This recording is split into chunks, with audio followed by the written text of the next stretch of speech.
আসসালামু আলাইকুম দর্শক, এ কথা তো সত্য।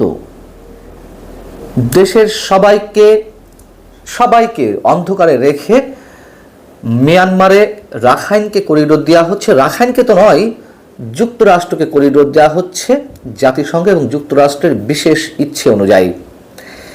এবং এর মধ্য দিয়ে আমাদের সেনাবাহিনীকে বিপদের মুখে ঠেলে দেওয়া হচ্ছে কিনা, তাদেরকে যুদ্ধে জড়িয়ে ফেলার একটা ষড়যন্ত্র থেকে, এবং একই সঙ্গে আমাদের সেনাপ্রধানকে যেসব সিদ্ধান্ত নেওয়া হচ্ছে তার বাইরে রেখে সব কিছু করা হচ্ছে কিনা সে প্রশ্ন উঠছে।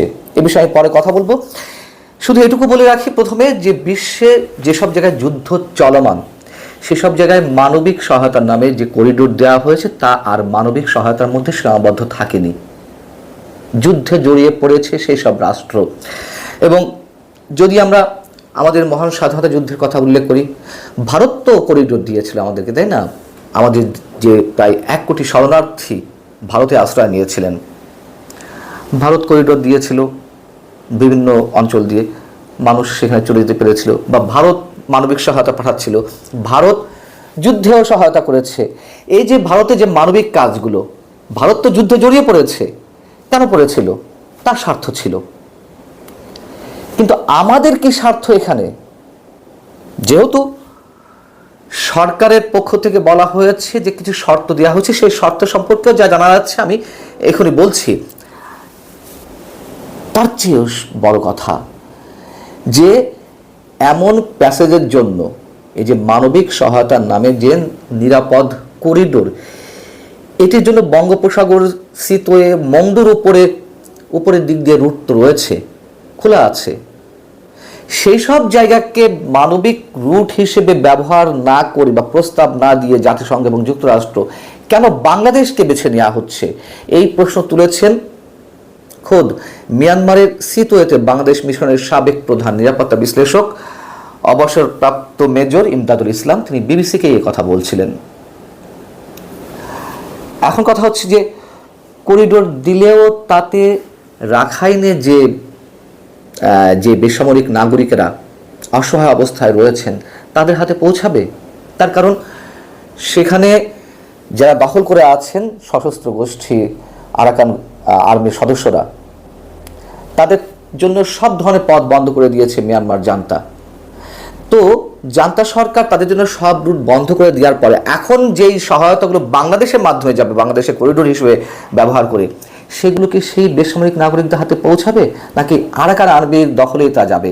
অথবা সরাসরি বললে, এর আগে তো বলেছি যে আসলে মানবিক সহায়তার নামে কি যাবে? যুদ্ধাস্ত্র, গোলাবারুদ, অস্ত্র সরঞ্জাম? যাক, এখন বিষয় হচ্ছে যে আমাদের পররাষ্ট্র উপদেষ্টা গত রোববার সচিবালয়ের সাংবাদিকদের সামনে বলছিলেন যে নীতিগতভাবে সরকার সিদ্ধান্ত নিয়েছে রাখাইনে করিডোর দেবে বাংলাদেশ। তো সেই সিদ্ধান্ত নেওয়া হলেও কিছু শর্ত বাংলাদেশ দিয়েছে। প্রশ্ন উঠছিল, আমি নিজেও প্রশ্ন করেছি, কি সেই সব গোপন শর্ত? মজার বিষয় হচ্ছে এখন সরকারের পক্ষ থেকে যে শর্তগুলোর কথা ছড়ানো হচ্ছে, কোনো গণমাধ্যমে এসেছে, এগুলো আমাদের কাছে একেবারেই অবিশ্বাস্য, আর যদি সত্যও হয় তাহলেও হাস্যকর। সরকার যে শর্তগুলো দিয়েছে তার মধ্যে সহায়ক পরিবেশ, বৈষম্যহীন এবং শর্তহীনভাবে সবাইকে ত্রাণ বিতরণের উপর জোর দেওয়া হয়েছে। সহায়ক পরিবেশ বলতে কি বোঝানো হয়েছে? ত্রাণ পরিবহন এবং বিতরণের জন্য রাখাইনের সহায়ক পরিবেশ তৈরি না হলে ত্রাণ সরবরাহ ব্যাহত হতে পারে। এর জন্য যুদ্ধ বিরতি বা এমন একটি অ্যারেঞ্জমেন্ট প্রয়োজন যেখানে বাংলাদেশ থেকে জাতিসংঘের মাধ্যমে ত্রাণ বিতরণ ও বিতরণ ব্যবস্থায় কোনো ধরনের বিরূপ প্রভাব ফেলবে না। আর বৈষম্যহীন ত্রাণ বিতরণ বলতে কি বুঝিয়েছে? যে রাখাইনে আরাকানি, রোহিঙ্গা ও অন্যান্য জাতিগত যে সংখ্যালঘু জনগোষ্ঠী রয়েছে সবাইকে যেন ত্রাণ বিতরণ করা হয়, বৈষম্যহীন ত্রাণ বিতরণ। আর কি বলা হয়েছে? শর্তহীন ত্রাণ বিতরণ। এতে কি বলা হচ্ছে? ত্রাণ বিতরণের সময় কোনো ধরনের শর্ত আরোপ করা যাবে না, অর্থাৎ কোনো ধরনের কাজ করলে বা না করলে বিতরণ করা হবে বা অন্য কোনো ধরনের শর্ত আরোপ করা যাবে না।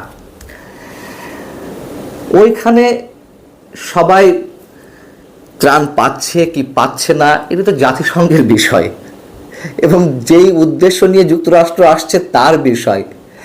বাংলাদেশের এরকম মহান উদার না হলেও চলবে এই মুহূর্তে, অবশ্যই চলবে, বাংলাদেশের দেখার দরকার নেই। আর এগুলো বাংলাদেশ দেখে কি করবে? এগুলো তো লোক দেখানোর শর্ত। সরকারের পক্ষ থেকে এগুলো সরকারের সংশ্লিষ্ট দায়িত্বশীল কোনো ব্যক্তি নিজের রেফারেন্সের কথাগুলো বলেনি, তবে কোনো না কোনো গণমাধ্যমে এগুলো তোলা হচ্ছে যে এই শর্ত দিয়েছে। এই শর্ত দিয়ে আমাদের লাভ কি? বরং আমরা দেখব আমাদের নিরাপত্তার ঝুঁকি কোথায় রয়েছে, আমাদের জাতীয় নিরাপত্তা কোথায় বিঘ্নিত হচ্ছে, আমাদের যুদ্ধে জড়িয়ে পড়ার কোনো সম্ভাবনা রয়েছে কিনা। এবং এমনিতেই এই যে রুটটি, যেখান থেকে বাংলাদেশের টেকনাফ দিয়ে যে করিডোর দেওয়া হবে, যে কথাবার্তা চলছে, সেই রুটটি মিয়ানমারের অবৈধ অস্ত্র এবং যে বিপুল পরিমাণ মাদক সেখানে উৎপাদন করা হয় তা চোরাচালানের জন্য আন্তঃসীমান্ত হিসেবে ব্যবহৃত হয়। যদি করিডোর দেওয়া হয় তাহলে খুব সহজে এইসব অস্ত্র এবং মাদক বিভিন্ন জায়গায় চোরাচালানের রুট হিসেবে ব্যবহার করা হবে। খুব স্বাভাবিক এগুলা। এবং সবচেয়ে বড় কথা যে আলোচনাটি এসেছে যে মিয়ানমারের মানবিক সহায়তা দেওয়া হবে রাখাইন অঞ্চলে। মিয়ানমারের সামরিক সরকার বা যেই রাখাইন অঞ্চলে যাবে, সেই রাখাইন যাদের দখলে আরাকান আর্মি এবং সেখানে আরও যারা প্রভাব বিস্তার করে আছে, অন্যান্য যেসব সশস্ত্র গোষ্ঠী রয়েছে, তাদের ঐকমত্যের ভিত্তি থেকে এই করিডোরটা দেওয়া হচ্ছে। তার চেয়ে বড় কথা, যেটি প্রথমে বলছিলাম যে আমাদের সবাইকে অন্ধকারে রেখে সরকার কেন একাই সিদ্ধান্ত নিতে যাচ্ছে। বিএনপি মহাসচিব মির্জা ফখরুল ইসলাম আলমগীর বলেছেন যে বাংলাদেশ আরেকটি গাজা হোক, তা আমরা চাই না। এবং সবেমাত্র কথা বলা শুরু করেছে, আমরা চাই বিএনপির মতো প্রতিটি রাজনৈতিক দল তাদের অধিকার থেকে তারা এই বাংলাদেশের স্টেক হোল্ডার হিসেবে যেন সরকারের কাছে জবাবদিহিতে চায়। আর একটি অনির্বাচিত সরকার কোন দুঃসাহসে সবার সঙ্গে পরামর্শ ছাড়া এই ধরনের সিদ্ধান্ত নেয়, নীতিগত সিদ্ধান্ত নেয়। তার চেয়েও বড় কথা, যেহেতু এটি জাতীয় নিরাপত্তার ইস্যু, সেখানে সেনাবাহিনীর সঙ্গে কি আলোচনা করা হয়েছে, সেনা প্রধানের মতামত নেওয়া হয়েছে। আমার ব্যক্তিগত ধারণা সেনাবাহিনী এই ধরনের কোনো ইতিবাচক সিদ্ধান্ত বা তাদের মানসিকতার কথা জানায়নি। এটি আমি বিশ্বাস করি। বলি, আপনাদেরকে মনে করিয়ে দিই, তারা তাদের বার্মা অ্যাক্ট বাস্তবায়ন করার জন্য এটি করছে, মিয়ানমারের চীনের আধিপত্য ঠেকানোর জন্য, মিয়ানমারের নিয়ন্ত্রণ যুক্তরাষ্ট্র নিজের কবজায় নেওয়ার জন্য এইসব করছে। আরাকান আর্মিকে এবং আরও কিছু সশস্ত্র গোষ্ঠীকে তারা শক্তিশালী করে মিয়ানমার সরকারের বিরুদ্ধে যুদ্ধ করিয়ে তাদের অনুগত করে রাখতে, একেবারে স্পষ্ট। অতএব সেই জায়গায় আমাদের সেনাবাহিনীকে কেন বিপদের মুখে ফেলা হচ্ছে, কেন বাংলাদেশকে বিপদের মুখে ফেলা হচ্ছে? এবং খুব সহজ হিসাবে একটু দিই, যেহেতু বিষয়টি জাতীয় নিরাপত্তার বিষয়, জাতীয় নিরাপত্তা উপদেষ্টাকে নিয়োগ দেওয়া হলো বিদেশি একজন বিদেশি পাসপোর্টধারী ব্যক্তি ডক্টর খলিলুর রহমানকে। কি কারণে? আমাদের হিসাবগুলো খুব সহজেই মেলানো যায় যে প্রশ্নগুলো উঠছে। অতএব সরকার, একটি অনির্বাচিত সরকার, অন্তর্বর্তী সরকার এরকম ভয়ঙ্কর একটি সিদ্ধান্ত কোনো অবস্থাতেই নিতে পারে না। তার স্বার্থটি কি? তার স্বার্থ আগেই বলেছি, মার্কিন সার্টিফিকেট পাওয়া, ক্ষমতা দীর্ঘস্থায়ী করার জন্য, স্পষ্টভাবে বলতে চাই। নচেত এরকম ঝুঁকিপূর্ণ একটি সিদ্ধান্ত, বাংলাদেশ বিরোধী একটি সিদ্ধান্ত কোনো অবস্থাতেই ডক্টর মোহাম্মদ ইউনূস নিতে পারেন না। আল্লাহ হাফিজ, ভালো থাকুন সবাই।